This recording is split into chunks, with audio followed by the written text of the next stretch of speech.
Welcome back to the baseball podcast. We're here with Yuri Karasawa. Okay, better known on Twitter as Yakyu Cosmopolitan. Okay, and for those of you who are not aware, he is, I guess, the premier English language source for Japanese baseball. Does that sound right to you?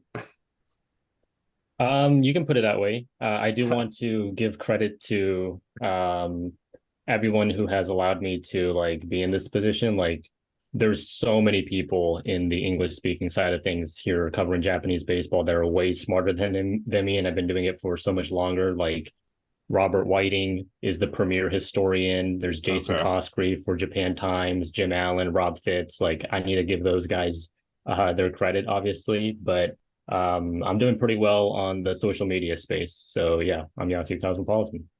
There you go. And yeah, so I don't know what got you into being sort of a news aggregator on Twitter because it's not a calling that everybody chooses. A lot of people choose Twitter just to antagonize people.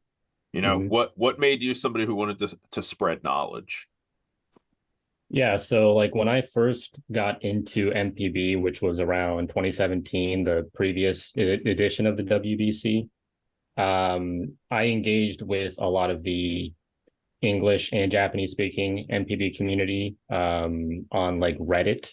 And, I had like a little bit of content over there. I tried out YouTube, but I found out that like Twitter is like the best space in order to like just grow your audience. Like the amount of growth I've had on Twitter in like half the time on that I've been on YouTube is kind of incredible. Like I have over 15,000 followers now on Twitter, and that's after I got my account banned initially after 1 year. So I'm Whoa. missing like, yeah, because of a copyright thing for like video. So Mm, um That's so there's stupid. that.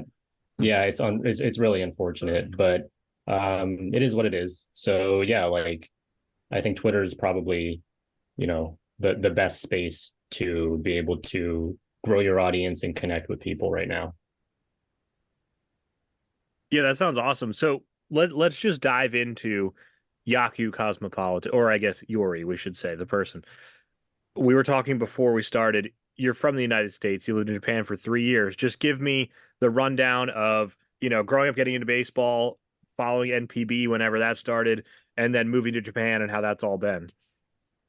Yeah, absolutely. So I got into baseball when I was really young. Like my parents, my grandparents, they're diehard San Francisco Giants fans ever since they moved to San Francisco. So I've been into baseball since I was a little kid. I'm pretty young, right? So I'm only 23. So I wasn't really able to catch the prime Bonds years, but I was there for, lucky enough to grow up with the mini dynasty, the three championships in 5 years for the Giants, and that really mm, got me into baseball. Like that became my favorite sport because it's hard not to love the game when your team's having so much success. Um, haven't had as much luck since then, but I still love baseball. And yeah, 2017 or so during the WBC, because I had always had a connection with Japanese baseball based on the fact that I'm half Japanese. So even though I grew up in the US, I visited Japan a lot as a kid.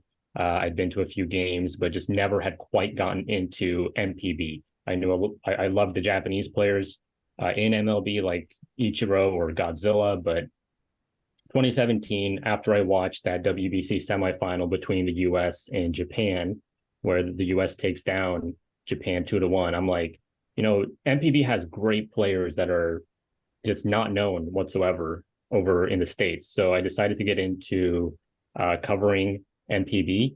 I tried to, get to know all the players on all the teams, and it takes, a long time. Like you got to really watch the games and follow a lot of teams. Although there's fewer than MLB, there's only 12, so it's easier that way.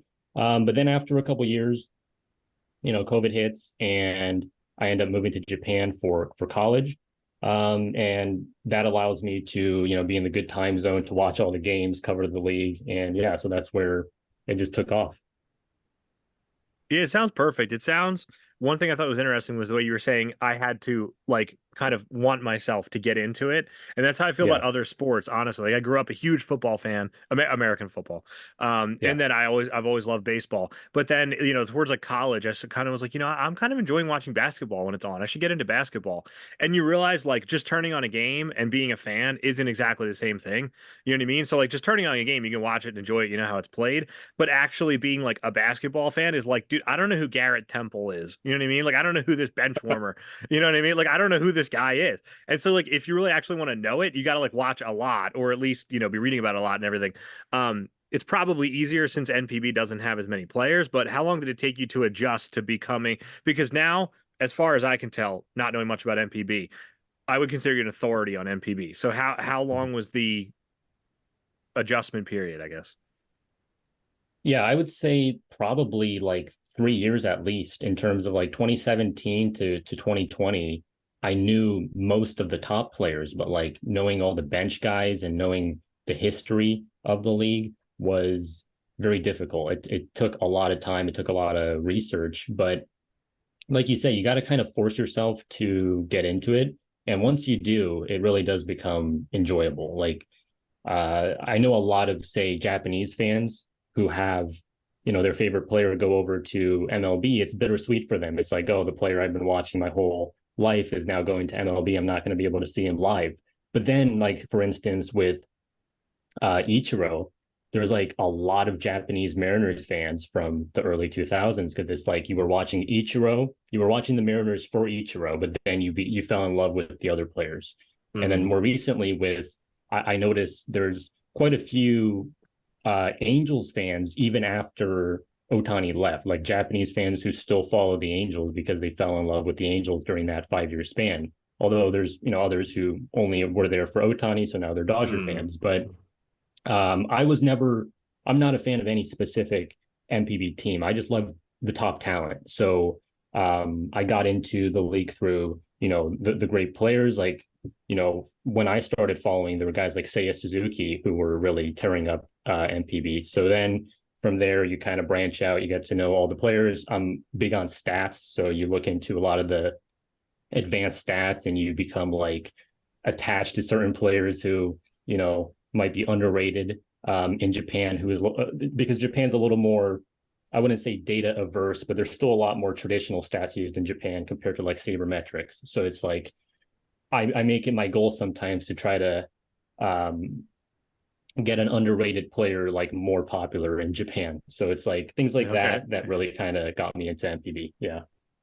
So who would be I mean, apologies if this puts you on the spot, but like here in 2024, like who would be an example of a guy who you're like, this guy is underrated. People are not looking at the right stats to appreciate what this dude brings to the table. Who's your Scott I actually, Hatterberg? yeah, I have a great example for that actually. There's the Yomiuri Giants catcher Takumi Oshiro, who was on the WBC team. He was the third string catcher there. He is so underappreciated in Japan, like it's not even funny. This guy, he was a little bit of a late bloomer, but he's like a 130 WRC plus bat. And he's like one of the top defensive catchers in the league, according to both Delta Graphs, which is like the Fangraphs equivalent here in Japan, and SIS Baseball's defensive run saved, their framing metrics. So Takumi Oshiro is like elite two-way catcher, great defender, great hitter, and yet he gets no respect from fans. They all think he's like a bad defender because like, oh, when he was younger, he couldn't throw out runners. And they have him bunting all the time. And like this week, he's been benched like 3 times because they're like, oh, he needs to learn better game calling. So I mean, he's considered a good player here, but I think he's like legitimately like a top 30, top 20 player. And so, yeah, that's like one example of like a super underrated player based on like advanced versus traditional kind of ways to look at him. This sounds like the way that I would have talked about like maybe like 10-ish years ago, like the way I would have talked about Shin-Soo Choo. Like you guys are not giving this guy enough attention. This dude is an on-base machine. He's got good power.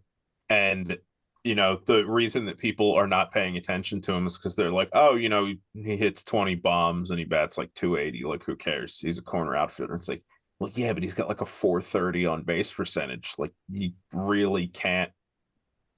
you almost can't buy that. Like, Yeah. that's just that rules. So, and especially because this the guy you're talking about is a catcher. I mean, having a catcher who can hit it all is at times difficult to find, let alone a guy who is putting up those sorts of numbers. So, are they just having him bunt because it's just ingrained in like Japanese baseball culture? Because Yeah, absolutely. Yep. I know they play the Like, game a little bit.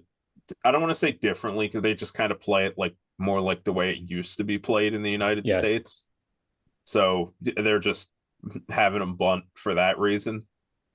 Yeah. Like bunting is basically ingrained in terms of like textbook way to play Japanese baseball. And, they've gotten away from it a little bit, but not really. Like Mm-hmm. it's not uncommon today to see in the first inning, the leadoff guy gets on, the number two guy gets on, and your number three hitter's bunting in the first inning, even if he's a Oof. good hitter. Like depends Oof. on the team, depends on the manager, but that's brutal, right? Like, I I'm know. I'd imagining hate to like hear I'm that. imagining yeah, like peak Chase Utley, but like sacrifice bunting. Oh, yeah, So all right, let me ask you this then. What I don't understand about that is the way you're describing it. It kind of sounds like it's like early 2000s MLB, where like mhm, you know what I mean, like right around Moneyball, like where people are starting to figure out like maybe we're not being as effective as we could be, but there's a lot of pushback, right? But my understand, and I was a little kid in the 2000s, but my understanding is that nobody else was doing what Billy Beane was doing, and that's why Moneyball was weird and why it was successful. What I don't really understand from what you're saying is like we know better now. You know what I mean? Like there's got to be yeah. people in Japan who are looking at the US going, look at Driveline and the way they're doing these things. And you know what I mean? And look at like the massive money they're pouring into analytics departments. Like this stuff works. Why aren't we doing that? Is it just cultural and just like the old guard won't let go of bunting or I would say there definitely are a lot of smart minds in Japanese baseball that are trying to push for this, smarter way to play the game. But most, if not all teams, their ownership and their management are still boomers, to put it like mhm. nicely. Like okay, they're the God. old guard. They're like legends from the previous generation. Right. And if you don't follow the textbook way, the old way, you are kind of an outcast. Like um I remember a number of years ago, Alex Ramirez, who is one of the most successful foreign players in MPB history, Venezuelan player, and he became a manager for the DNA Bay Stars, who he played for a little bit as well.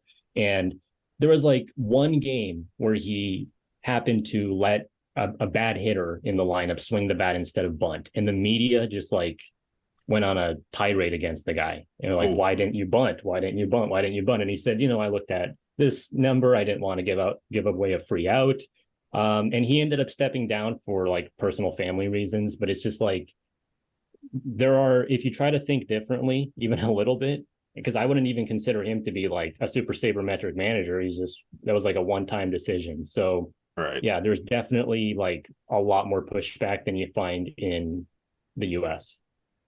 Right. And there's even still a decent amount of pushback in the US from certain spaces. So Yeah. just for people who are not familiar with NPB, just to give you an idea of, you know, the way it is over there. Because even over here, you will see people who are like, nope, we're bunting. And it's like, well, why? Yeah.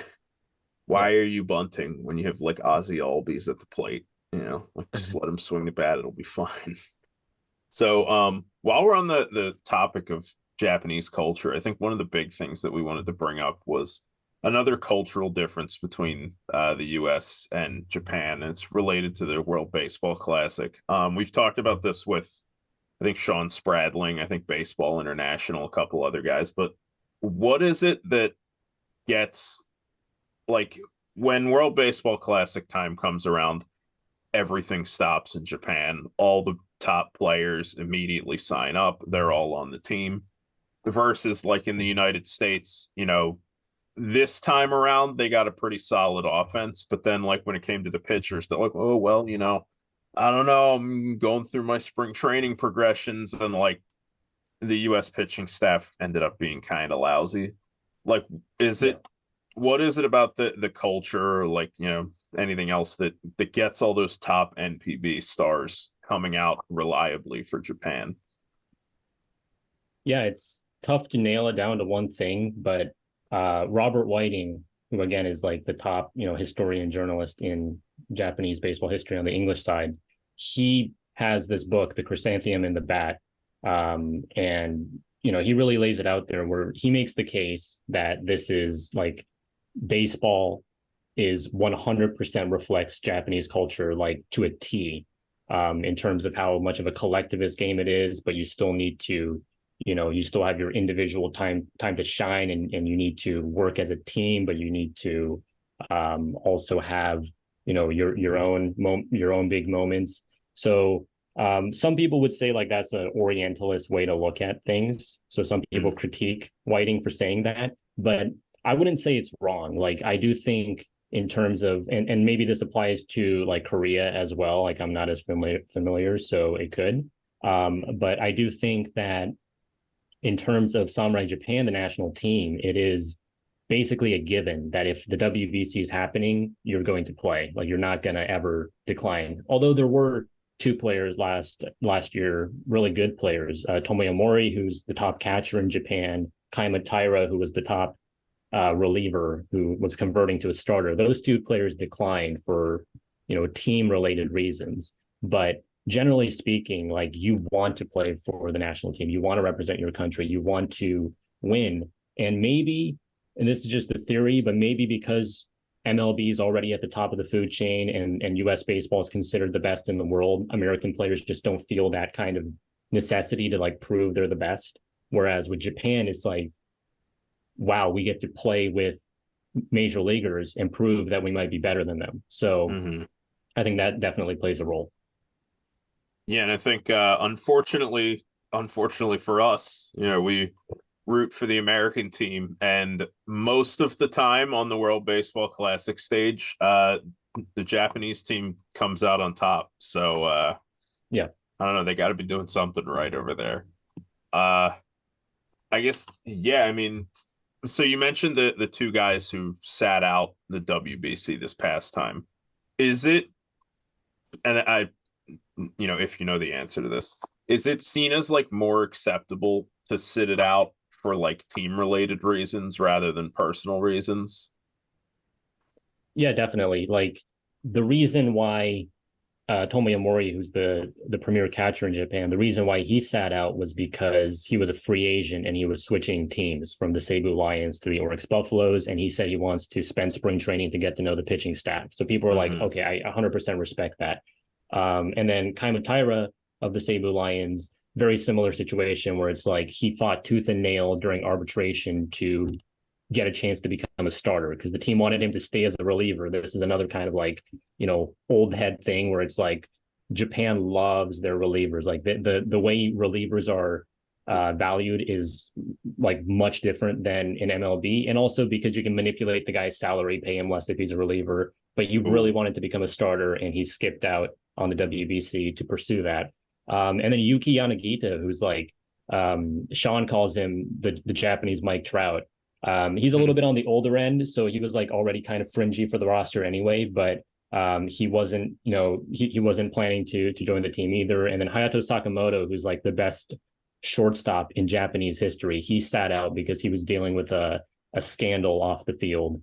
So yeah, definitely like if you decline just because you don't want to play, that would probably be looked down upon. But if you have your reasons, then like people don't really hate you for it, especially because there's so many other great players that are deserving to be on the team. Yeah, that makes sense. It's definitely a lot different. I mean, well, let me ask you this, just talking about the WBC. Who were you polling for? Japan or the US in the final game? Oh, definitely Japan. Like because like there's certain players on Team USA that I like, but for me, I have a tough time like rooting for like a Dodgers player, right? Like as a Giants fan. Oh, relatable, first of all. Yeah. Yeah. But with like Samurai Japan, it's like these are the guys that I cover on a day-to-day basis watching MPB. And so yeah, like Japan, even the big rivalries here, like Hanshin Tigers versus Yomiuri Giants, it's not like Red Sox Yankees. Like it's definitely passionate. There's a lot of hatred between those fan bases for sure, but it's not the same. It's like you can still root for the other team's player if it's at the national team level for the most part. Mhm. So it's easier to root for Japan, I think, for myself. Yeah. I Yeah, would that makes guess sense. that there's also, I mean, I would imagine that you've been covering it, you said, since 2017. I mean, Yeah. some of those players you probably like watched them come up and like, take their first at bats and pitch their first innings in NPB. There's got to be some sort of emotional connection there. I sort of have that connection with Mike Trout because he was sort of the first player that I was like genuinely impressed with from square one. Yeah. So yeah, I mean, I would imagine that has to be the case, right? Oh yeah, definitely. And even more so now because over the past couple of seasons, I've really gone into like analyzing like prospects that are coming up who haven't even made their NPB debuts yet. So I can imagine for like this upcoming Premier 12 and the 2026 WBC, that's going to be even stronger for me. But for the previous edition in 2023, like the player I felt that the most with was a reliever named Yuki Udagawa, who's a half Filipino, half Japanese guy. Mhm. And I made a video about him like just weeks before the tournament, calling him Japan's secret weapon. And he ended up not being used that much in the WBC, unfortunately. But this was a guy who made his NPB debut in August of 2022. And then he was on the national team the following March. So that was like incredible for a Wow. guy with so little experience. And Japan's manager, Hideki Kuriyama, actually going out on a limb and selecting guys who, you know, aren't veterans was actually definitely like kind of a revolutionary move because in the past it's like, well, you have to earn your stripes, you have to, be in the league for a long time and prove that you deserve to be there. That's kind of how Japan's previous teams were constructed. But with the Mhm. 2023 team, it was like, no, we're going to select the best players. I don't care how young they are. I don't care how inexperienced they are. If they have the stuff to get us to the top, then I'm selecting them. So I have a question about just sort of the Japanese baseball ecosystem as a whole. And I'm, if you can't answer it, that's fine. But I guess I've always kind of wondered what motivates a player to make the jump from NPB to MLB? Is it money? Is it prestige? Or I don't know. Yeah. Yeah, that's difficult. It could definitely be a mix of everything depending on the player. Probably the main thing is money because as big as MPB is, it just cannot possibly compete with MLB's finances and resources. So Mhm. like the best player in Japan might be making, like 7 million a year in USD. And for their total contract, like Tomoyuki Sugano, Kensuke Kondo, I don't know the conversion rate right now, but they're probably making like 40 to 50 million for their whole contract value, like for 6, 7 years. And obviously for MLB, that's like a cheap contract nowadays. So even if you are somebody like Shota Imanaga, who, for the longest time, I wasn't sure if Imanaga would ever make the jump to MLB, but, and it looks like he kind of settled for a slightly lesser deal. Like he probably could have got even more money, but even so, like getting 50 million is not, a little bit of money. Like that's quite a bit. Mhm. And we see him having so much success early on. So I would say it depends on the player. Like for certain guys, like Seiya Suzuki, he was talking about how, he loves he had never thought about it until Kuroda came back from MLB. Kuroda, from the Yankees, and then Mhm. and Dodgers. He comes back to his Hiroshima Carp, and he was like in his 40s, but they had one last hurrah together. And then Kuroda was showing Seiya Suzuki like videos of MLB players, and then Seiya was like, "Wow, this is like a whole new world that I wasn't familiar with. I want to play with those guys. I want to reach the pinnacle." So there's definitely situations like that. But money's probably the main factor for most guys, although not for others like Roki Sasaki. If he really wants to go over next year, like some of the reports are saying, then that has nothing to do with money because he's going to be making next to nothing. Like the Mhm. Otani thing. Yeah, exactly. And Okay. Otani as well. Yeah. Because I've always kind of wondered, like, well, really, it's like a twofold question, I guess, because I've always wondered, you know, that's a huge life change to make, to move all the way across the world. You probably don't know anybody except for a few other guys in your profession. You know what I mean? Um, Yep. and you're already making millions of dollars in Japan where you're comfortable. So are you just moving to make some more millions of dollars? And there's nothing wrong with that if you are, but I just, you know what I mean? I feel like that's not a choice a lot of people will make. Um, but then I also kind of wonder, like, you know, if that's the case, and it's just sort of up to personal preference, how many MLB level players decide not to come over? I would say in terms of generational talents in the last decade, the two that stick out are Yuki Yanagita and Tetsuto Yamada. These are guys who are absolutely MLB caliber players in their prime. Like Yanagita, as I mentioned, like Sean calls him the Japanese Mike Trout. Their stats are really similar. Like in their primes, they were both like 300 hitters, 30 plus home runs, 1,000 OPS, stolen base component as well. And Yanagita has like he hits absolute tanks. And I know the Boston Red Sox were at one point scouting him in high school, so they really wanted him. Tetsuya Yamada was another kind of five-tool player. He had like a 12 WAR season in 2015 Jeez. with power, contact, speed, defense. So those are guys that ended up signing long-term contracts with their respective NPB teams. And at one point, they were definitely considered like, oh, yeah, these guys must be going to MLB. But I think those might be the last in terms of like such, like elite Hall of Fame caliber players that never go to MLB, because nowadays it just seems like everyone, all the young Japanese stars want to go to MLB. So I think that might have something to do with the Ohtani effect. I'm not sure. Hayato Sakamoto is another one who was asked if he wants to go to MLB, and he said he doesn't think he's cut out for it. So definitely in the past, there were a lot of guys who was like, nah, this ain't for me. Like, I want to stay where I'm comfortable. Like, why would I give up being the best player here and risk like, failing in MLB and hurting my legacy? And even because not all that is like dependent on the baseball field. You might just really struggle to adapt to the culture, and you might just, not have a good environment there that really kind of hampers you. So it's a risk to take for a lot of guys for sure. But nowadays, as in like the last 5 years, it does seem like all the superstars from MPB are trying to make the jump to MLB.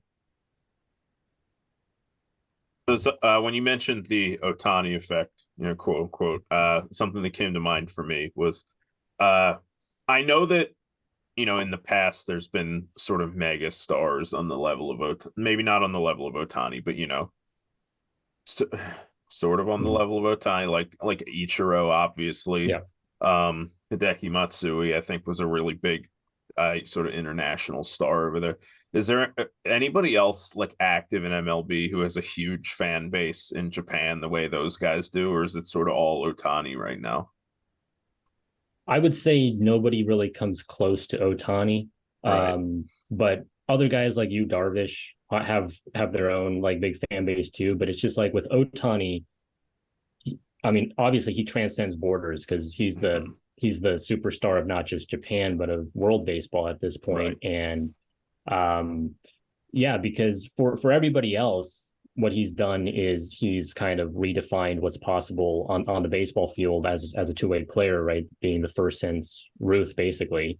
But for Japan, more so than that, I think it is kind of breaking down the barrier of like a Japanese player can't be the best at the sport, because Ohtani proved that you can be. And it's not just like, yes, Ichiro was one of the best players in MLB for an extended period, but was he a home run hitter in MLB? No, he wasn't. And Hideki Matsui had a really nice career, had that World Series MVP. He's really well respected, but he was a 50 home run hitter in Japan, and he wasn't quite that in MLB. And you've had great pitchers like Nomo and Kenta Maeda and Darvish, just to name a few. But for Ohtani to be doing like both the pitching and the hitting at the very, very top level at MLB shows Japanese fans that, hey, like, we're not inferior. We can compete with the best, and we have the best player in the world now.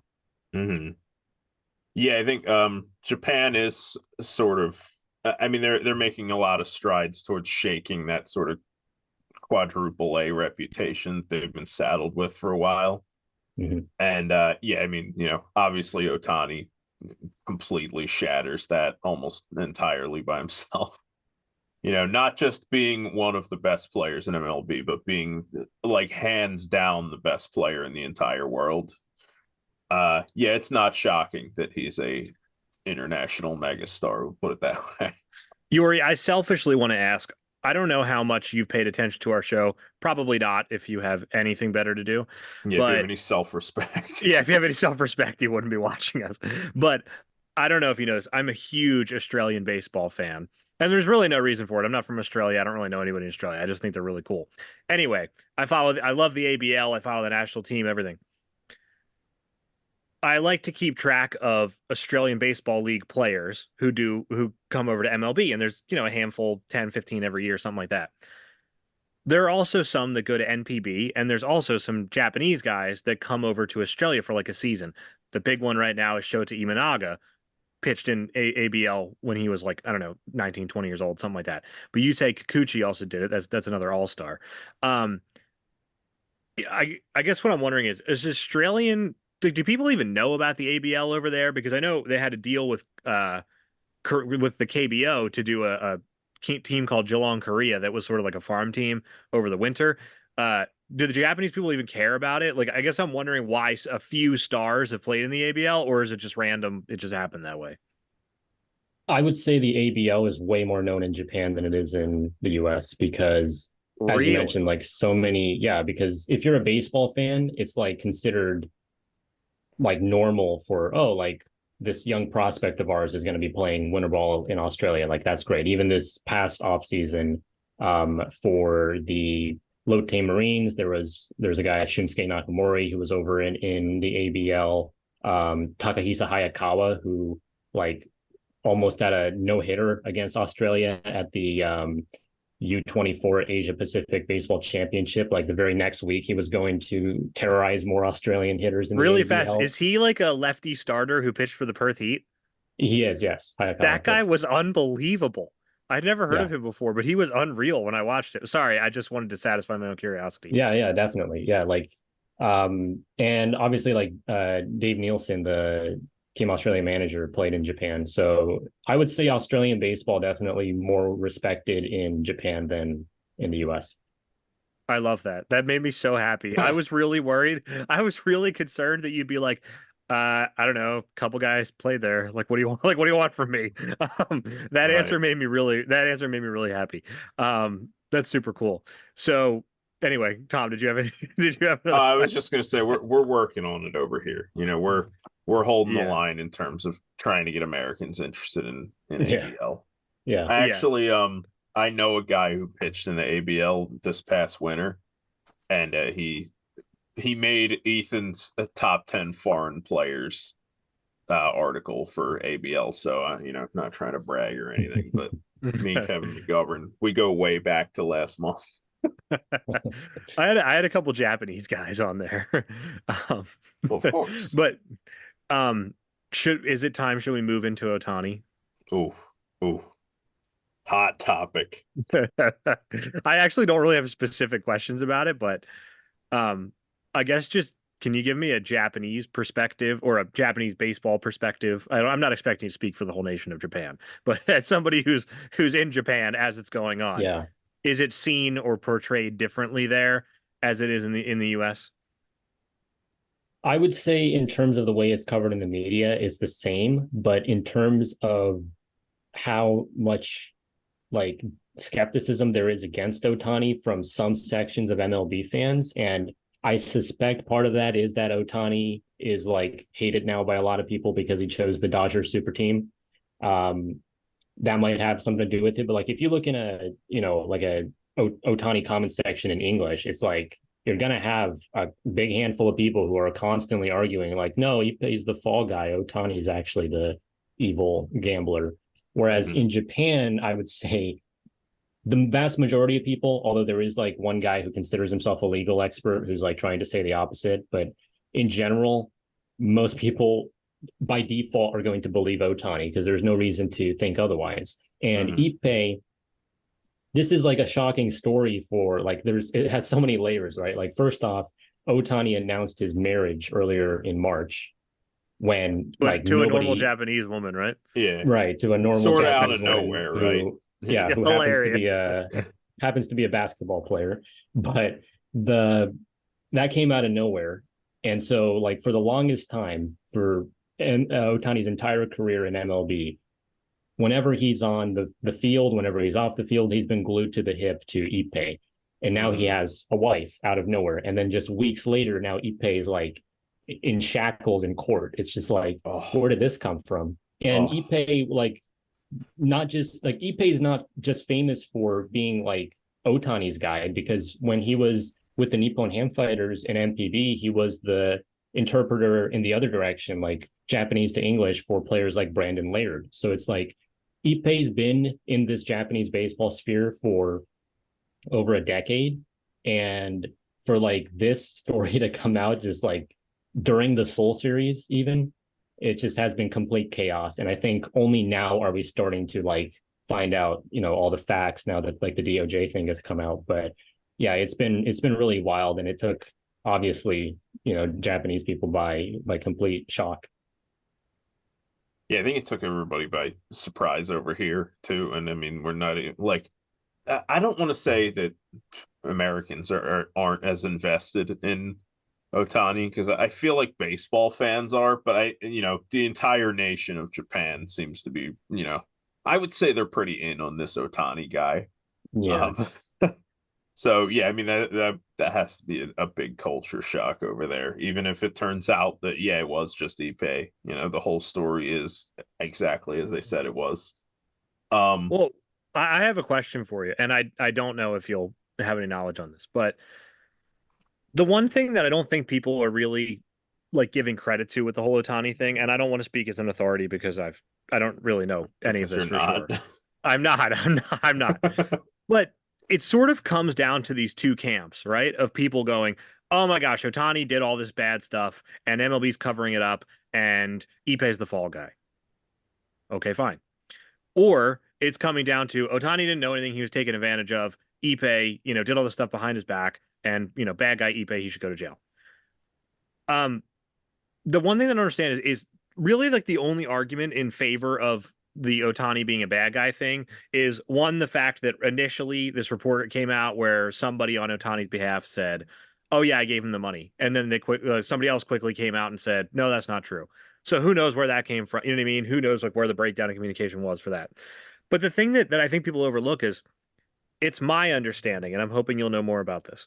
It's my understanding that Ohtani was like completely dependent on Ippei for kind of just day-to-day life, which makes perfect sense, because if I went to Japan and I didn't speak Japanese, I don't speak a word of Japanese, but even if I spoke on a sort of a conversational level, I wouldn't feel comfortable going to the bank and doing, you know what I mean, doing financial transactions in my limited Japanese. I would really hope I had somebody there to help me out with it, that sort of thing. So like if you're Ippei and you're the only guy in the room that can speak to both people, you could totally steer things whatever way you want to. I don't understand why that isn't being taken into account by like the Ohtani haters. Does that make sense? Am I on the right track of thinking that Ohtani could 100% have been led down this path by accident, or not by accident, but like through no fault of his own? No, absolutely. Like, you're right. If Ohtani has very little English capabilities, which he does now, but especially when he first came to America, he had next to none.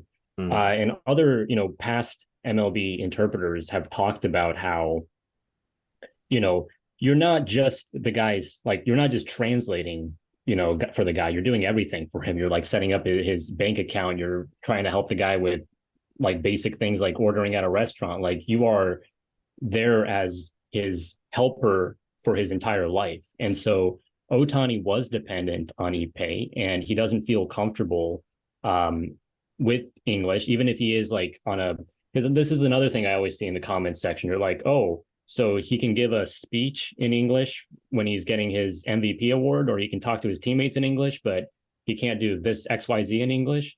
And it's like, yeah, well, you're going to have a different level of comfort level talking about something in a legal setting, or doing your finances in English, versus just talking to a friend in English, right? Obviously. And I think The Athletic had, maybe it was Brittany Garoli had an article like last summer called The Hidden Lives of Interpreters to MLB's Asian Stars. It was a really good article, like outlining what an interpreter actually does. And I know like Masataka Yoshida's interpreter had a really tough time in his first year. He was another guy kind of like Ippei who was with him when he was in Japan with the Oryx Buffaloes, and he was asked to come to Boston with him, but his English skills actually aren't up to top notch. So he really struggled. Ippei, I do want to say, like, because everyone's hating on the guy now, I think he was an incredible interpreter. A lot of people say like, oh, he left out certain things here and there, but that's what an interpreter is supposed to do. Like, you don't need to translate word for word. It's about getting context. And I think the way Ippei did that so casually, you almost forgot that he was there because he was just so nonchalant and casual about it. So I do think Ippei did a wonderful job with that. And you know, it's like the age-old saying, like, you can't judge a book by its cover, because you would never have thought that Ippei could be doing all this behind the scenes. Like, I mean, like 20,000 bets in like 3 years or something. It's just like, gambling addiction is no joke. And obviously it raises the question of like, where are we as a sport and as an industry when we have so many like sports betting and gambling ads like all over the place, right? Oh yeah, I mean, I think it justifiably is shedding a light on that, and I think MLB is and I don't know if NPB is in bed with gambling companies the way that MLB is, but I think people are kind of asking questions about that, and rightfully so, because I personally think that sports betting is kind of a cancer, and it's, you know what I mean, and MLB just, I mean, all the sports leagues kind of just rolled right into bed with it because of the money, and now it's coming back to bite them. But it really is, if MLB, you're like, if you're Rob Manfred, you got to be sitting there being like, couldn't have been anybody else, like anybody else. You know what I mean? Like if you say Kikuchi has this happen, you go, that's a bummer, and then you figure it out. You know what I mean? Like Ohtani is like the one that you really can't let that happen with. And unfortunately, it did happen. But this actually just popped into my head, and this is just speculation, so feel free to speculate away. I wonder if this will lead to sort of a more like teamwork or like a collaborative approach towards interpreting, because if Ohtani's side of the story is true and Ippei just selectively left things out, did things in his name, whatever, because he was pretty much the only guy in the room who ever spoke Japanese and English, and used that to his advantage, I wonder if teams are going to start going, give him two guys, you know what I mean, or rotate the guys through, or so, you know what I mean, so one guy doesn't have like a stranglehold on his life. That's just a thought that popped into my head. Yeah, I definitely think that might be a good approach. And Ippei's situation, like his relationship with Ohtani, is like so unique, because with other interpreters, it's like, yeah, you might be really close friends with the player, but like Ippei, for as far as we know, is like Ohtani's only friend in the public, because Ohtani, doesn't reveal much about his private life. So it's like Ippei is simultaneously his best friend. It's a guy he's known for since he was 18. And he helps him with day-to-day life. Like, of course, Ohtani would never suspect that he could do such a thing, right? Because he's not just like a business associate, even though like when he was first introduced with the Dodgers, he made that joke, which kind of sounds a little ironic in hindsight, where he just said like, oh, like, I'm not friends with Ippei, he's just like a business partner. But yeah, so I think maybe if you have that kind of rotation of interpreters, or you have a larger team, or you're just like not that close to the guy as on a personal level, you probably could never have such a thing happen. I guess, the flip side of that might be like, well, if you have these guys who have interpreters that, they're not close with at all, like, are they going to be able to do as good of a job interpreting? Because you mentioned that a lot of it is sort of reading the context and like, listen, what does he mean? Because especially like English and Japanese, like a lot of languages don't really translate one-to-one. So a lot of the time you are kind of being like, well, this is what that means, in English. It's not a direct translation, but this is what he's trying to say. So, yeah, I mean, the flip side of that could be if you have these guys who are interpreters who you're not close with and they don't like know you that well. I mean, I would assume that could hurt them. Definitely. In that way. Yeah. Yeah. Because like the new guy, who's I guess only temporary, Will Ireton, he helped Kenta Maeda in the past, but he has been in like a front office role for a while with the Dodgers. So I do sense a little bit of rust with him, and obviously he's not that close to Ohtani yet, so he should get better. But Yeah, you're definitely right. Like that's the trade-off. Like Ippei was the best in the business, in my opinion, because he's so close with Ohtani, but it also gave him this door to manipulate him. Right. Yeah, and I guess another side of that might be like he had yeah, I completely lost my train of thought. I'm sorry, guys. Well, I I'm had a sorry, guys. non-Otani question I was gonna ask if Yeah. you're willing. So, and again, you're my Japanese baseball authority. So if you don't feel comfortable answering a question on behalf of the Japanese baseball world, feel free to tell me that. But one thing I'm wondering, just in this popped into my head because you're talking about the Dodgers and Will Ireton, and I got the sense that it was sort of just he was the guy in the Dodgers organization who spoke Japanese. They threw him into the fire, and by Mhm. all accounts, it seems like he did pretty well. But that kind of got me thinking of like, well, the Dodgers have a pretty big presence in Asia. Obviously, they just signed Otani. They've had Nomo and other Japanese stars in the past. Yeah, So Yamamoto. yeah, like they yeah, Yamamoto, yeah, exactly. I think Kuroda played over there, or yeah, right.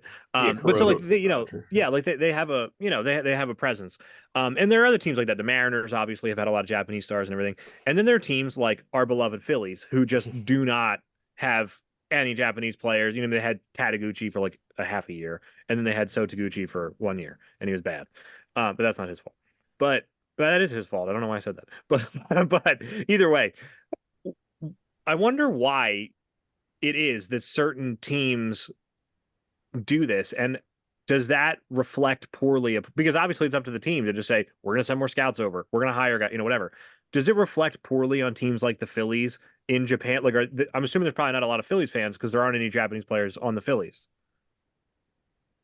Yeah, I would say that the teams that have had the most Japanese superstars obviously have the biggest presence in Japan in terms of if I'm walking around in the city, I'm going to see more Dodger caps than Philly caps. I don't think I've ever seen a Philly cap, to be honest. I've Right. seen like Oakland A's caps, but Mm, not any like, and it is like partially it's a West Coast East Coast thing. There is yeah. part of that, but also at the Yeah. same time, like the Yankees, the Red Sox, and the Mets have had a lot of Japanese players. Hmm. So and it's another thing where it's like personal preference. Like I think the Phillies reportedly made that enormous offer to Yoshinobu Yamamoto, Hmm. that might have been even larger than the Dodgers. But I think once Ohtani signed with the Dodgers, there was nowhere else Yamamoto was going to go. I think Yamamoto was going to go wherever Ohtani went. So, um, yeah, like does it reflect poorly on a team in like Japan in terms of their reputation if they don't go after a lot of Japanese players? I wouldn't say it reflects poorly, but it definitely makes them like unknown. Like the Phillies are um like a big team. Like if you're a baseball fan, you probably have heard of the Phillies just because they have guys like Bryce Harper, and Masataka Yoshida is a big Bryce Harper fan. Hmm. Oh Um yeah, I forgot you have about things that. like that. Yeah. So you have things like that, but in terms of like the average casual person in Japan who maybe like just has an inkling about baseball and they just like following Otani, they're probably not going to know the Phillies, whereas they're going to know a lot about the Dodgers. Right. Yeah, I think Uh, so I don't want to, jump around necessarily, but I remembered what I wanted to mention about the translator thing. Um like we were talking about how, Ipe is he was like Otani's like ride or die, the new guy. It seems to be kind of like shaking off the rust a little bit.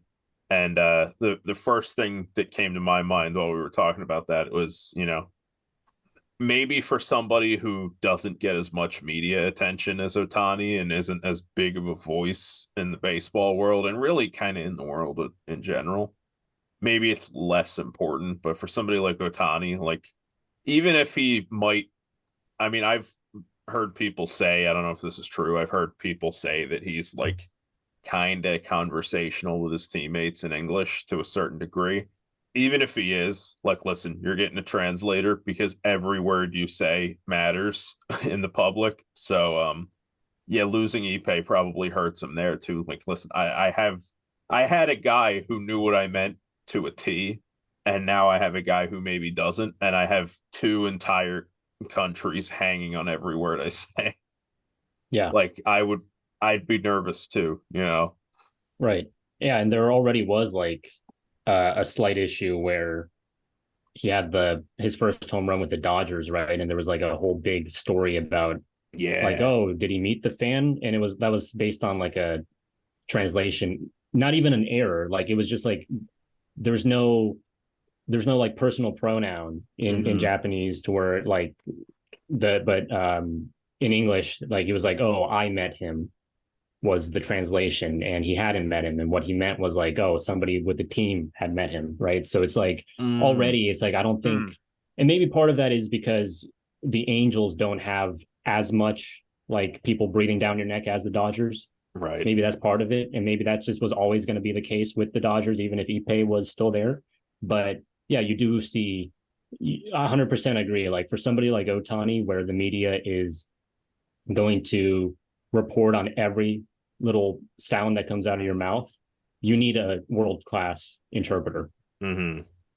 So, forgive me if you already mentioned this. Does he have a new like steady interpreter? Is he still with the guy that the Dodgers sort of just like pulled out of the front office as As far as I know, it's still him. It's still the temporary guy, but I don't know if he's going to become the main guy. I'm not sure about that. Okay. Yeah, I would imagine in the Ohtani camp, I imagine that finding the right guy is like the top priority right now. Yeah. You know, because he's Yeah. got a $700 million contract to live up to. Well, and now when you read his resume, you have to actually make sure he went to school where he said he went to school at, and Yeah. that Yeah. those little details that seem to Mm. matter now.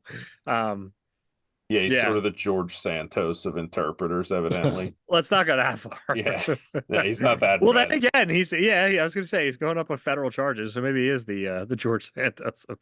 Anyway, Yeah. um, do we want to do more on Otani or? I want to ask because this is one of the things you sent me that we wanted to talk about. As you know, sort of an authority on NPB, it's kind of difficult to find Americans who really pay that much attention to NPB. They're kind of like, oh yeah, occasionally a good player comes from over there. What would be like your big selling point to like, hey, listen, if you like baseball, and a lot of Americans still like baseball, what's the big selling point for NPB? How would you elevator pitch people to watch some NPB baseball? I would say like there's a lot of different angles you can take. So first off, MPB is founded in 1950. So like that's a lot of history. That's 70 plus years of history right there. And it also has like it has a 30-year head start on say the KBO in Korea. And also like the Cuban National Series, for instance, great league, founded in like 1962. But like how easy is it to get records or to read about like individual players from the Cuban National Series? I mean, maybe it is in Spanish, Right. but I don't think it is. With MPB, with the exception of MLB, you're going to have access to the most like history records, cool facts than any other league in the world. The other thing I would say is because MPB right now has gotten to a point where I think the competition level is closer to MLB than it is to AAA. People can still there's still always going to be that element of it's a quad A league, but really what you have in MPB is the talent distribution is like you have a lot of players who are 100% MLB caliber, but then maybe like the 26th man on the roster is like a double A or single A level player. But the mean maybe is like a quad A player, but you have a lot of top elite players who maybe one day will play in MLB. And it's not just Japanese guys because there's Cuba as well, where the Cuban Baseball Federation and some MPB teams like the Chunichi Dragons and the SoftBank Hawks, they have an agreement in place, like a pipeline where their players can play in MPB without defecting Cuba, which is huge. And I think you guys have interviewed Cuba Dugout. So Yes. maybe he talked about it, but like that's huge for like, obviously there's the political tensions between the US and Cuba that prevent so much like potential there. But with Japan, there's guys like Rydel Martinez and Levon Moinello and Diane Viciedo, although Diane Viciedo actually played in MLB at one point. Yeah, but, that's White Sox great, Diane Viciedo to you. Yeah. Like the White Sox actually have probably the biggest Cuban kind of pipeline right now in terms in MLB, which is interesting. But not that it's done them a whole lot of good, but yeah, unfortunately, it's really working out for them. Yeah. So you got all those. You have elite Japanese players. You have elite Cuban players you can watch. And for a lot of people, I know like they just want to follow like former MLBers that they've heard about. So like back in the day, you had Cecil Fielder in 1989, played for the Hanshin Tigers, and then he goes back to the U.S., wins a couple of home run titles. You had Adam and Andrew Jones both playing in Japan not too long ago. Kevin Youkilis played in Japan. Jabari Blash played in Japan. Oh, beautiful. What a name. Yeah, Jabari Blash. Home run king Vladimir Ballantyne.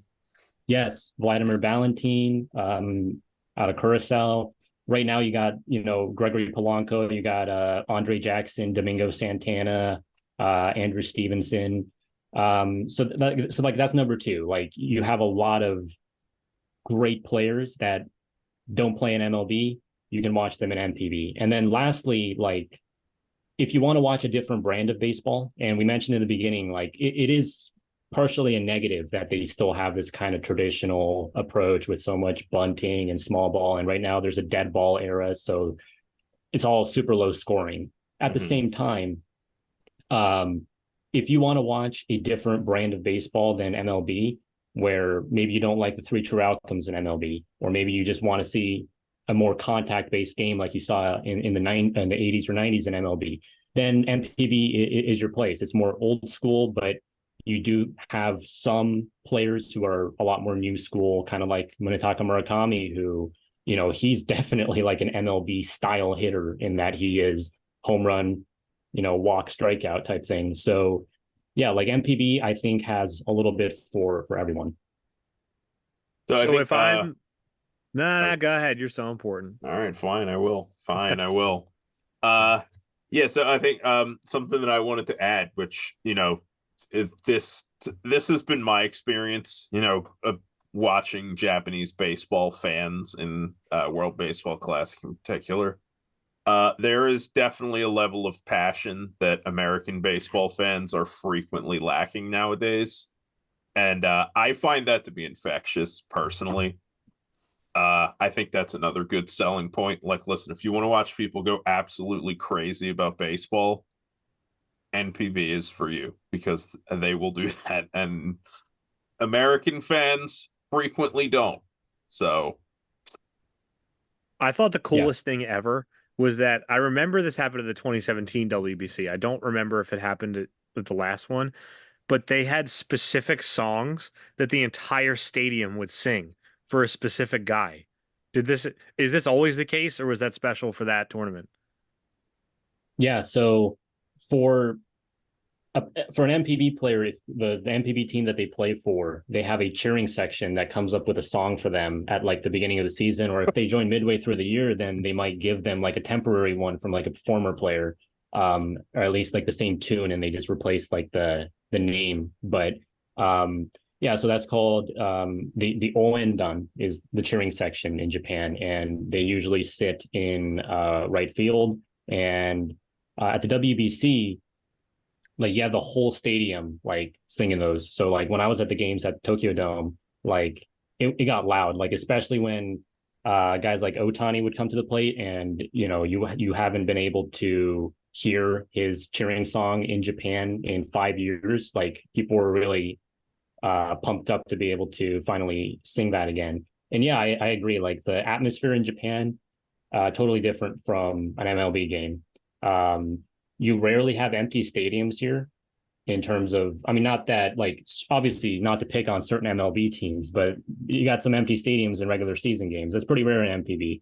Yeah. And then I would say, yeah. And then I would say like, it's not that, I wouldn't say MLB certain fan bases, they're toxic, but they're definitely like, if you go to a Yankees game, you're gonna hear a lot of insults, or you're gonna hear a lot of people yelling profanity at the players.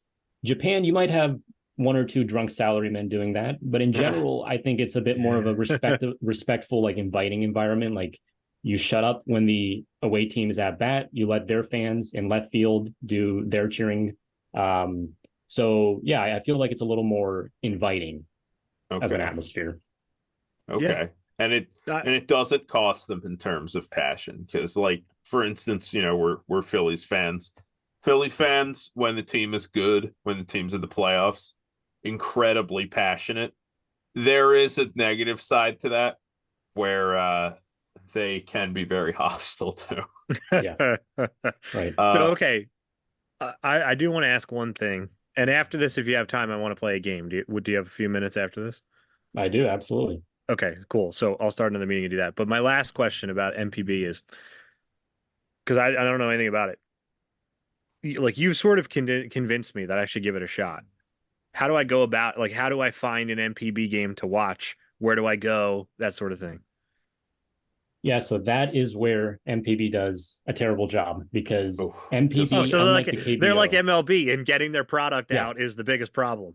yeah, unlike the KBO, who took advantage of the pandemic and they actually aired their games on ESPN because they wanted to expand their viewer base. MPB mhm. doesn't seem to have any of that interest. In fact, they're trying to actively prevent like overseas viewership, which sucks. However, the best legal way you can watch MPB is it's only one league because I mean there's the two leagues. You can this only applies to the Pacific League, but Pacific League TV, PLTV, does have a subscription based service that's only like $6-7 a month, and you can watch their games, no VPN required from overseas. And there's a couple of networks that occasionally air an MPB game with English broadcast. Like if you go to the Pacific League TV English channel, I know Gabe Lerman does like one broadcast a month or something in English. So there's that. And also go to the MPB Reddit page. If you go to the MPB Reddit page and you go to like the info section, you can find like streaming avenues that way. Cool. That sounds awesome. Because I mean, honestly, I'm probably gonna after this just go on YouTube and just search some Yeah. like random games, just like get a feel for it. Um, but yeah, I think that's the biggest barrier a lot of times is people being like, well, I don't know how to start. So Yeah. that's good to know how to start. Okay, Um, I have yeah. one last question. This is a quick one. So for American fans who are looking for somebody to like root for, somebody to latch on to, who's like your number one most exciting guy to watch in NPB right now? Wow. That is really tough because there's a lot of players I love in MPB. Okay. And again, it depends on I guess the type of player you like. So I'll just the number one name that pops into my head when you ask me that question is Chusei Nami for the Nippon I Ham saw the Fighters. jersey in the background. Yes, yep, That's a yep. great Uh, name. I'm already in. yeah, and so he's a half Japanese, half Congolese player, and he is an elite defender. I mean, he won SIS Baseball Defensive Player of the Year in MPB last year, playing right field. He has a cannon of an arm. I think he has the best arm for a Japanese outfielder since Ichiro. Makes some absolutely ridiculous throws. And then at the plate, he's a bit more of that kind of modern MLB hitter. Like he swings at a lot of pitches in the dirt, but when he gets into one, it goes a long ways. With the dead ball era right now in MPB, it's like the guys that have like crazy raw power that can hit the ball over the fence even with the ball's not carrying, Mhm. they're extra special. So Chusei Manami would be like my pick, but also if you like a really well-rounded kind of just a really great ball player, Kensuke Kondo, he always walks at a ridiculous amount. Like he has a on base percentage over 400 every year, and then recently he started to slug a lot as well. So great defense. So Kensuke Kondo of the SoftBank Hawks, I would also recommend to people. Shugo Maki, you guys mentioned earlier, he's fun. He is a funny, silly dude. Mhm. Shugo Maki's really easy to root for, but yeah, in terms of like aura, it's really hard to beat Chusei Manami for me. Okay. So you heard it here first, everybody. Chusei Manami. Get your jerseys now and start watching. Okay. Yeah, you've convinced me to give it a shot. You have. Awesome. All right. Yeah, I wanna play. If you still have time, I want to play a game. Sure. So I know you said you watched a few of our episodes, which was much more than you should have watched, Yeah. but it was very kind of you. Are you familiar with Elmer Dessens? Oh, I don't think I am.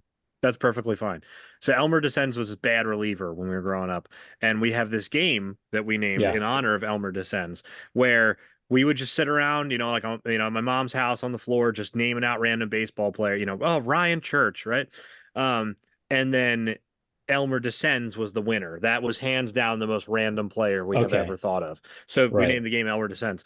The game is very simple. You just name random baseball players and you laugh. Obviously, if you say like Mike Trout, that's not random. Bad answer. You know what I mean? Right. But Yeah. Yeah. when you name a good random player, it's hilarious. Yeah, if you So say that's Termel Sledge, that'll have exactly some traction.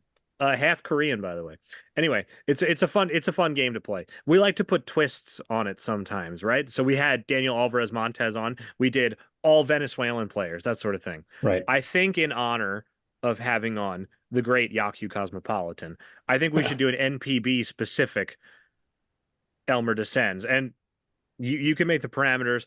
I think it should just be anyone who's played an NPB. It could be a Japanese guy. It could be an Yeah. MLB guy who went over there. It could be somebody not from Japan, not from MLB. You know what I mean? It could be Dave Nielsen, something like that. So that's Okay. my Yeah. how does that sound to Sounds you? great. That sounds great. I actually have a lot of like obscure kind of foreigners that played in Hell NPB in yeah. my head. Oh, So yeah. beautiful, Yeah. beautiful. All right. My first pick, Dovidis Neverauskas, a Whoa, Lithuanian the player. Lithuanian guy. Yes, sir. I'm pretty sure you already won. I don't know. Yeah, I'm not topping that. That's gonna be hard to top. Oh, what a name. Is he still playing? Because he wasn't in MLB long ago. Nah, I think he's back in Europe doing something. He wasn't very good in MPB, but Well, I wasn't Yeah, very he's good in well, MLB cool name. either. Yeah, But he was He's cool from name. Lithuania. I mean, that's cool. Yeah, exactly. Yeah, he's sort of the Shohei Ohtani of Lithuania in a certain way, Yeah, absolutely. Yeah, it's just like he's like the Gift Ngope of Lithuania. Yeah. All right, Ethan, you want to go second? All right. Really fast, how far back does your NPB fandom go? In terms of being like a really hardcore, it's like 2017, but in terms of like knowing history, I mean, I can probably know most like foreign players that played going back to like the 90s. Okay, perfect. Because I was gonna say, if I say a Philly from my childhood, are you gonna know him? So hopefully Oh, so. probably. I Yeah. could give another name if you don't know. Scott Matheson. Scott Whoa. Matheson, yes. Yeah, do you remember when he was Very supposed to good be like the player. next big thing, Tom? Not really. Like, am I a Really? moron? I mean, He was like supposed to be the next Ryan Madsen before the World Series. well, I guess he didn't turn out to be that different from Ryan Madsen. Ryan Madsen had like 2 good years. Ryan Okay, so Madsen my was a good first player. one. This is not a foreign player who played in Japan. This is a Japanese player who played foreign. Oh, And I apologize if I botched this pronunciation. I have a little bit of a reputation for this at this point. Tsuyoshi Nishioka. Tsuyoshi oh, Nishioka. Okay. was he the Twins guy? Yeah, Twins Yeah. legend. Nice. Yeah. Oh, He was beautiful. yeah, he's a WBC winner. Good player. He sure Good ball is. player. He's the guy that got his leg broken on a slide, right? Yeah. That does sound right, yes. Yeah. Okay. Well done. All right, your turn. This is the whole game, by the way. We just go around until we're sick of it. Right. Okay. I'm gonna go with a I think he's a Cuban player, Rusney Castillo. Yo, Oh, yes. nice. Yep. Was he previously there, or is he playing there now? Previously he was with the Rakuten Eagles for like 2020, 2021-ish. Okay. Yeah. That's a good one, man. All right, I got a guy. I think this player's fascinating. I'm like 99% sure he played in NPB. Korean guy, lives in Australia now, Australian citizen, played in the ABL, played for the New York Mets. Dae-Sung Koo. Dae-Sung Koo. Okay. Was he an Dude. NPB guy? I'm pretty sure yes. I don't Okay. even know who that is. I only know who he is because I was looking up Australian players, and he like is a citizen Yes. there now. I don't know what Yeah. brought him to Australia. Dae-Sung Koo played for Oryx from 2001 to 2004. There you Okay. That's the most random I can get. That's a certified NPB Elmer Dessens player. Well, Okay, now I was got he my good? Was he good in NPB? He was all right. He was all right. Like he wasn't he had a this is in a like pretty high scoring era and he had like a 3.88 ERA. So that's pretty good. oh, It's all right. okay. All right, my guy Day Sung. All There right, you go go. ahead. Okay, so I mentioned that my first two guys both have the same first name. That is still true. My second guy is Tsuyoshi Shinjo. No, not a rando. Yoshi Shinjo. Not a rando, Isn't he like a superstar in Japan?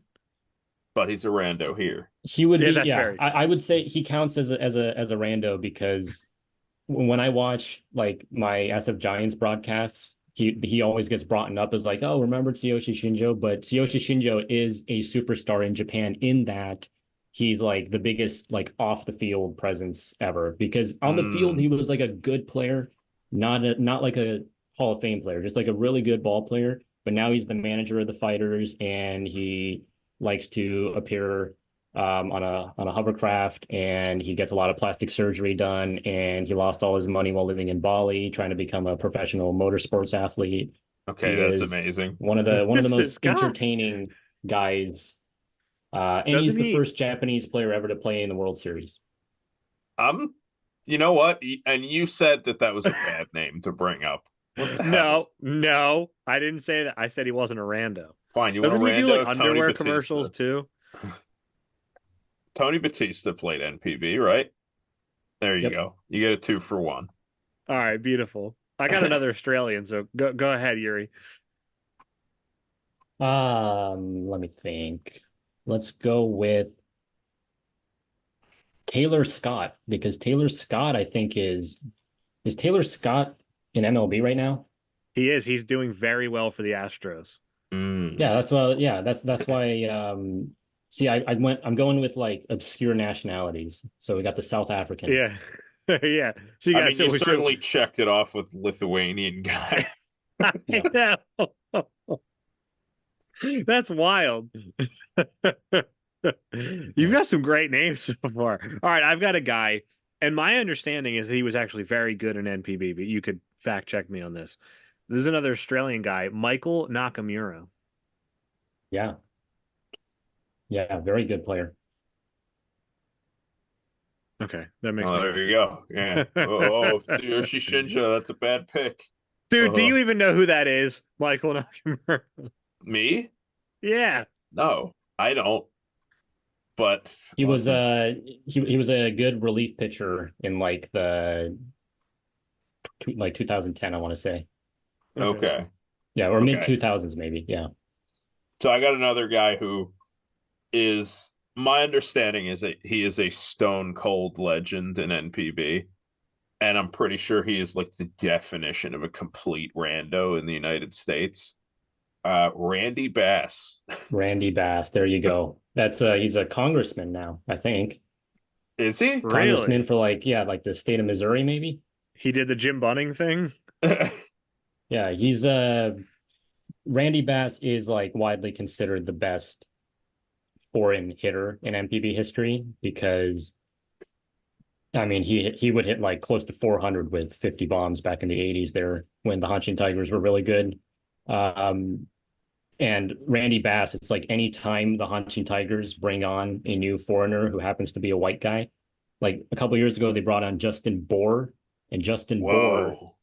Bohr just remotely sounds like Bass. So people are like, yes, he's the second coming of Randy Bass, but he wasn't very good. Right. Well, That's Philly's great. Justin Bohr to you. Yeah, and Marlins great, and Giants AAA Angels. great. Yeah. Yeah. Angel's great. All right, Yuri, your turn. I can't get enough of these names. Um, we're gonna go with Rick Vandenherk, the Oh, Dutch guy. beautiful. You really are Nice. going around the world with your picks. Yeah, going around the world. That's a great. Now, was he good in NPB? Rick Vandenherk was very good in MPB. He won a couple of championships as well. That's what I love about the MLB NPB gap is that a guy like, I guess like Domingo Santana was okay, but a guy like Jabari Blash who like could barely make it onto a roster is Yeah, is good over there. I Yeah. love that. Now he wasn't. Like, Yeah, he wasn't like any world beater, but he was like good. but like I love that for him. You know what I mean? Like go Yeah, off, man. You know definitely, what I mean? absolutely. Like if I could, I would too. You know. Yeah. All right, I've got a crazy name, and I don't. I know you're a huge NPB guy. I really don't know if you're gonna know who this guy is. Brian Traxler. I don't know who Oh, that is. Okay, the only reason I have this whoa. fascination with like nationalities, and so I'm always trying to figure out whose parents are from what country, whatever. And so I surf the Saber Bio project all the time. And there's this Yeah. dude named Brian Traxler who's like really fat and played in like 4 games for the Dodgers in the 90s. And then he went over and played in Japan. And I've just been fascinated with this guy ever since. All right, I got a real player after, I mean, that was a real player, but I got an actual guy you're gonna know. Okay.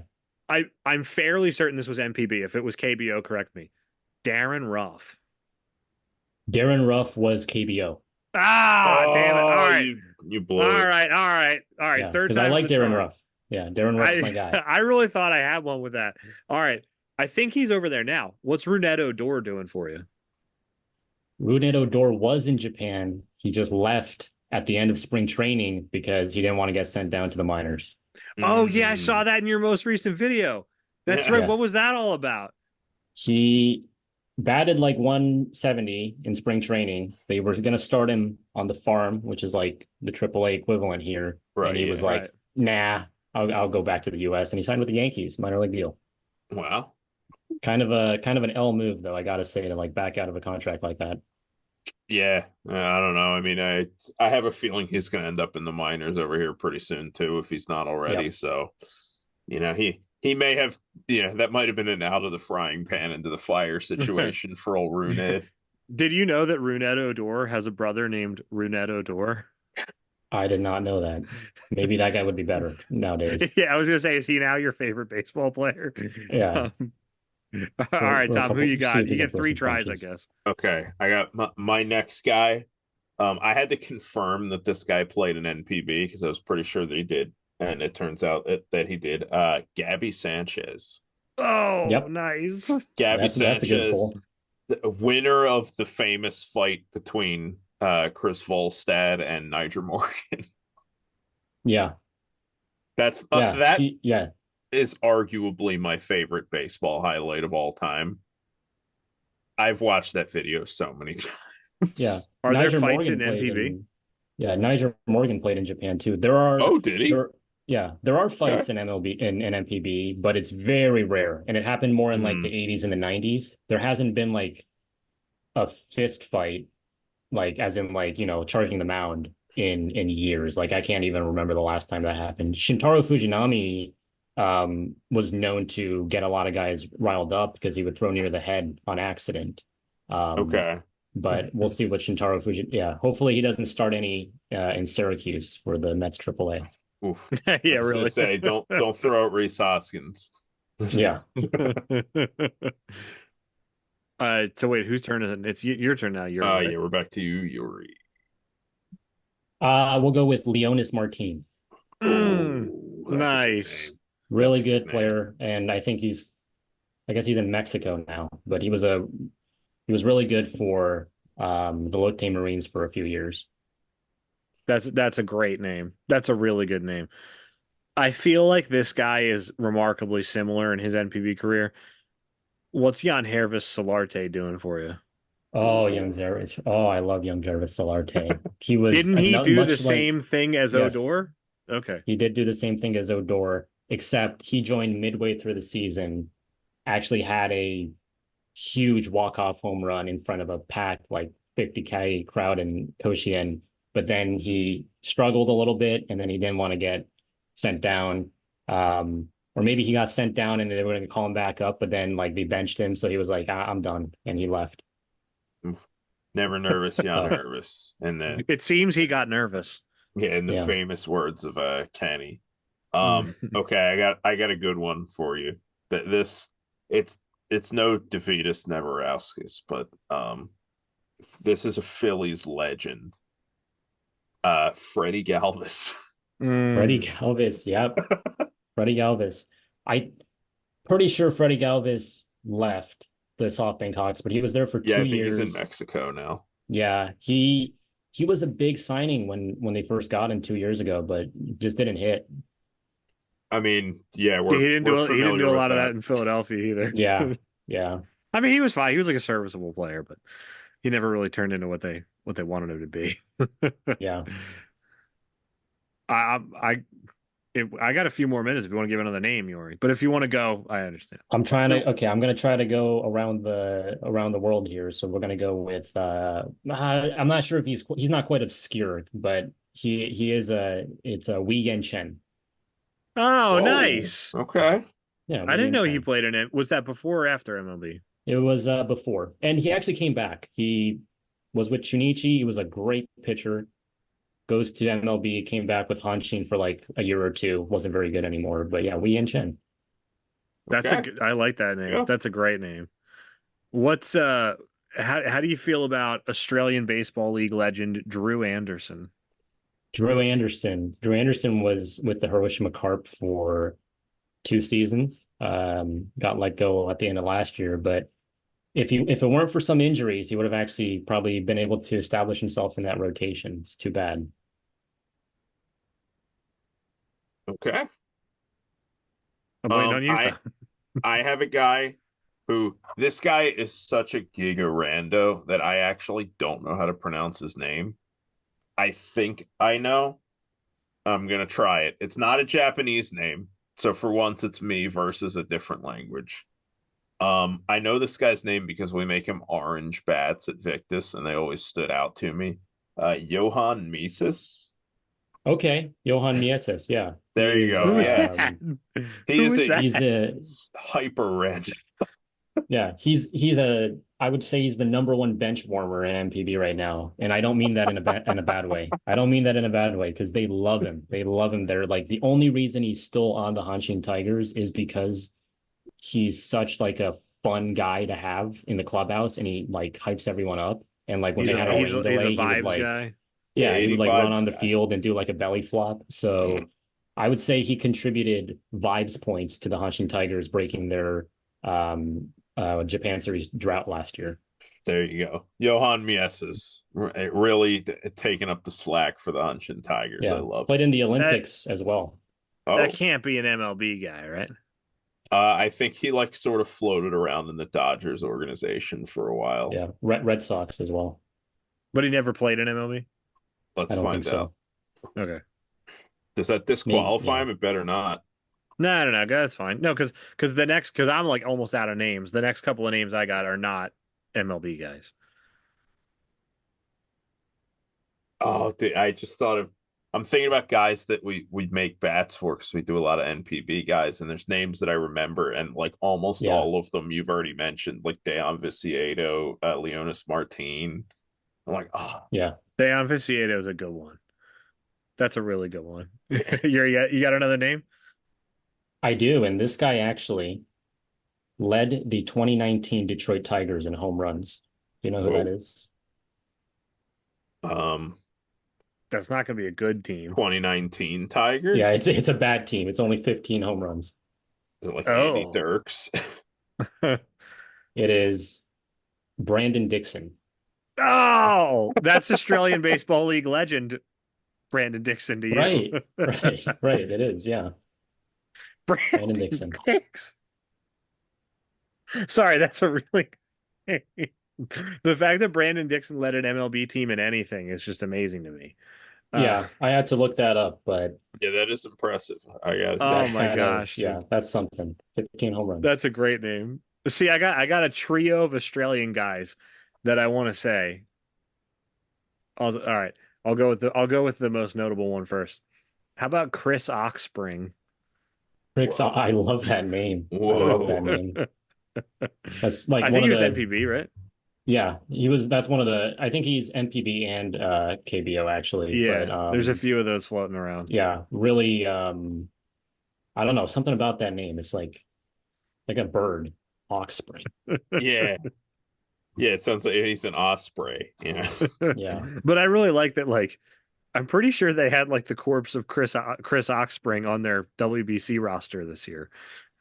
Yeah, I Oh, think really? that's My true. God. I think he was like on their designated player pool. You know, he was like 45 years old with like a beer gun. They were like, "Get out there, Oh, mate!" man. You Yeah, know what get I him out there, represent your country. mean? Yeah, yeah, exactly. Man. All right, who you got? Who Okay. got Tom? I got a name, and I'm not sure if this dude was KBO or NPB. This guy comes up on the podcast every once in a while. He's a little bit of a mainstay in Immaculate Grid for me. Josh Lindblom. Nah, he's KBO, isn't Josh he? Lindblom is KBO, yeah.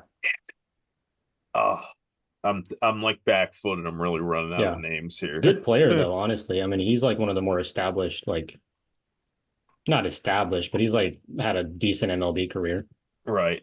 I'm trying to like rack my brain now thinking of not good MLB players from Japan. You know what I mean? Yeah. Like I'm not having that hard of a time being like, oh, Runette Odor. You know what I mean? Like kind of MLB guys that didn't work out and then Well, went like Kaz overseas. Yeah. Matsui. No, because he like had a long run in MLB. Like, who was You the could guy go that with the Reds signed that oh, was not Shogo good? Akiyama. Yeah, yeah, like that kind of thing. You know what Or, I mean? the dude on the Pirates, Oh, Yoshitomo Tsutsugo. Satsugo. Yeah. Yeah, he just came back this week to Japan after a long Whoops. run in the minors. Yep. I was Well, hoping that one would work out. He was fun in the WBC. hmm. Yeah, he was cleanup hitter for Japan 2017. So Yeah, unfortunately, it seems like MLB maybe was not for him. yeah, he struggles Also, against velo. I want to give you credit. Earlier in the podcast, you mentioned maybe my favorite name of the whole episode. Brandon Laird was really random. I Yeah, don't know, dude. Brandon I don't know Laird, Ippei's friend, Brandon Laird. I Has the still brother Gerald Laird too. Yeah, yeah. Gerald Laird is one of my favorites. I still don't know if that's better than Davidas Neverauskas, but That's so you random. know, that's impossible to top for this episode. I do really like when we were having this conversation with Ben Silver, who's a guy who writes about the Phillies, and we were talking about Derek Hall. Yeah. Oh He's yeah, on the Derek Phillies. Hall was maybe gonna come to Japan. So we were talking about Derek rumors. Hall, and we kind of were like, Derek Hall came up when Bryce Harper got hurt 2 years ago. He did it, you know what I mean? He kind of put the team on his back. It's not really working out anymore for Derek Hall. And I was like, Derek Hall is going to crush 45 homers a year in NPB for a few years. Like, I really like when that works out for a guy. You know what I mean? When he goes over there and crushes. I especially like when you get the Neverauskas treatment where you're not any good in MLB, you go overseas, and then you're even worse. Yeah. Like that's like my favorite way that it happens. Yeah. I have no idea Yeah, whose turn we're definitely. on. I think it's still my turn. I don't know. I might be tapped out. I'm running out of ideas. Yeah, A I'm lot on of the my guys last. who I know from NPB, like I said, Yuri already brought them up. Like right out of the gate, I'm like sitting there. I'm like, okay, Leonis Martin. Damn it, he already mentioned him. Oh, I can think of a Vic, this guy that you haven't brought up yet. Who? Who? I'm pretty sure this guy played MPB. The guy that you left the note on the bat for, Oh, Ronhel Rivero. Ravello. Okay. He's an Bello, MPB guy, right? yes. Yeah. Yeah, okay, Ronhel Ravel. Yeah. He He was with was the Oryx Buffaloes for a year and a half. he was one of the first pro players I ever made bats for. And at the time I was way more of a perfectionist than I needed to be. And Yeah. I made him a bat that was like 0.1 ounces light, and I thought that I had like failed as a bat maker, and I Oh, put a okay. note on it that said, "I'm sorry, Ronhel." Yeah. So Ronhel Ravello, he's fun because like he has that one random highlight from Coors Field when he was with the Cardinals where the commentator like just was like Ravello, hello. And then I don't I it's a really weird clip when he hit a home run. It was just like it made no sense. I had no idea what he was on. But I'm gonna have to he look this was up because I haven't heard this. yeah, he got struck out 3 times against Roki Sasaki in that 19 strikeout perfect game from a couple years ago as well. So he's There you part of go. history in a Yeah. bad way. But There you go, his claim to fame. Ron Hellfell is pretty random. I think I'm on my last legs too. You got one more great name, Yuri? I don't know if it's a great name, but I got uh, a brief Dodger legend, Mike Bolsinger. Oh, that's a Oh. great name. Yeah, Isn't he the guy whoa, that's who- a good one. Isn't he the guy who sued the Astros for cheating against him? That it might be him, yeah. Because I think I mean, he's the there's guy a that took them to court for like ending his MLB career. right. Isn't that like that's a little extra, right? Now, see, if we're gonna talk, see, this Relax. just gave Yeah. me an idea. If we're gonna talk Dodgers guys, didn't Alex Guerrero play NPB? He did, yeah. The guy who got his ear bitten off. Yeah. Oh man. Like, I'm sorry. See, these or like, how about like Christian Villanueva? What's that doing? Oh, Christian Villanueva, yeah. Nippon Ham There Fighters you go. briefly. Yeah. All right, I don't need Tom. Can you last one more round, or should we just call it quits? I think I'm out. All I don't right, know. can I give you two Australian names and then we'll call it quits? All right. I'm pretty sure Mitch Denning played over there, Mitch Denning. or Let maybe me make David sure. Candelas. I don't know. One of those guys. Here's the important one though. Daryl George. Yes, Daryl George. Ooh. I don't know if Daryl George ever played in a top team game, but I know he was definitely in the minors for Oryx. He might have played in a top team. That counts. He was on the Yeah, I Oryx mean team. he's a rando either way. Yeah.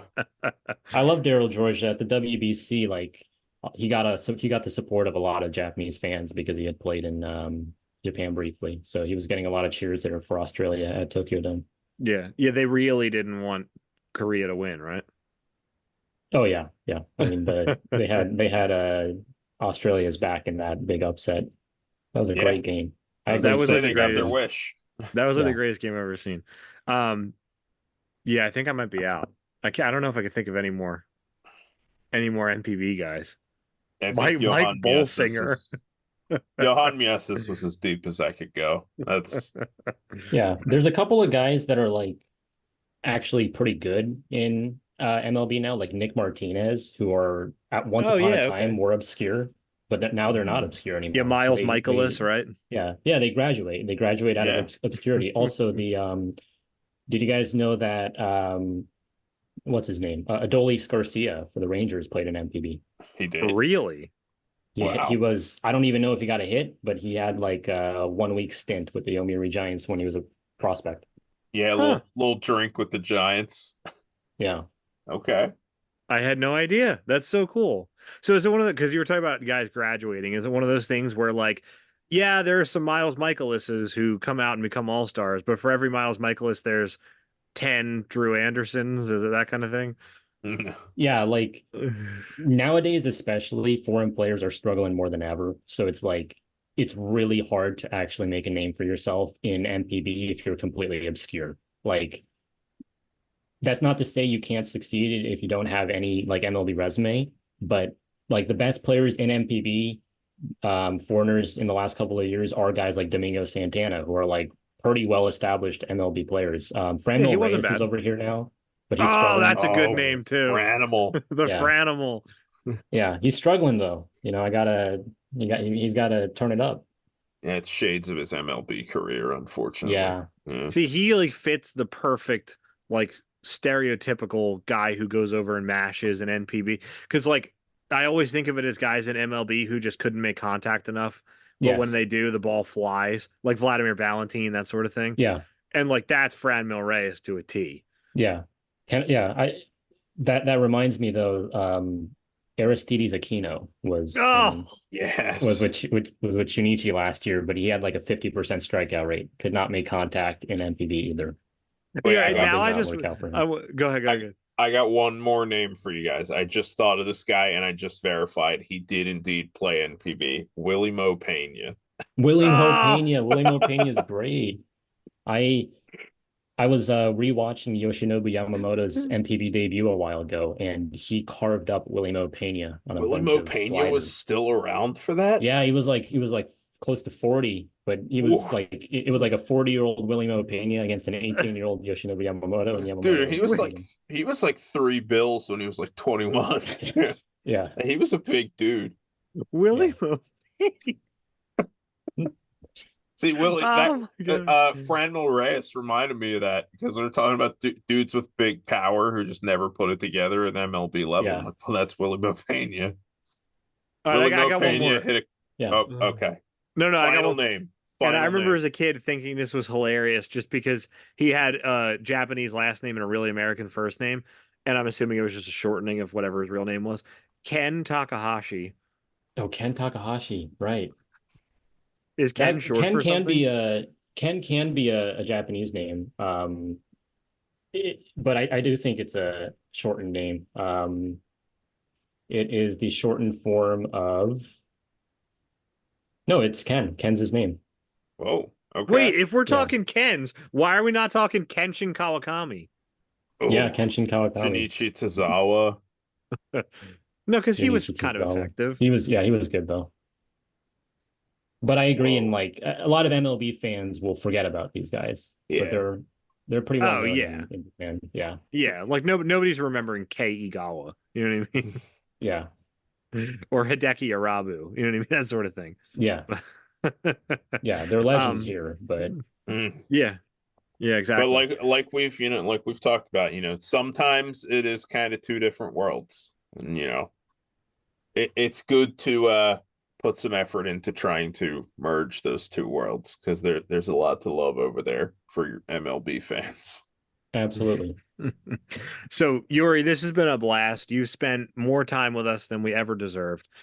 What's the best place for people to find you and tell them about what you got going on? Yeah, so you can find me on YouTube at Yakyu Cosmopolitan. That's where I cover NPB. And I also talk about like international tournaments like the Premier 12, WBC when those are on Twitter/X at Yakyu Cosmo. I also have an Instagram and a Patreon, but I'm not on those too much. So yeah, YouTube and Twitter are where to find me. Yeah, thank you guys so much for having me on. Thanks for coming out. Yeah, this has been an absolute blast, man. I don't think anybody else was going to bring up Dovydas Neverauskas on our podcast. We'll have to get the Lithuanian national team coach on here to hear that name again. Yeah, Um, there you go. yeah, no, this has been awesome, man. Really, thank you for coming on. I was telling Tom during one of the intermissions that we should definitely have you on again, once a year or something like that, once every 6 months to like check in with NPB, and you'll quickly get sick of that and it'll turn into not doing it. But Mhm. until that day, I would love to keep having you on. All right. I said Absolutely, I'd love to. I said we have to start paying attention to NPB so that we can have some more substantive conversations about what the goings on in NPB rather than just like, oh, so tell us a little bit about Yeah, Shohei who's Ohtani. good? But all right, Yeah. yeah, we've taken up enough of your time. Again, thank you for coming out. It's great talking to you. Yeah, thank you guys so much. I had a great time. All Yeah, right. Yuri, it's been awesome. Thanks so much, and we'll do this again soon. All right, peace, guys. Thanks, man. See Have a you good one. later.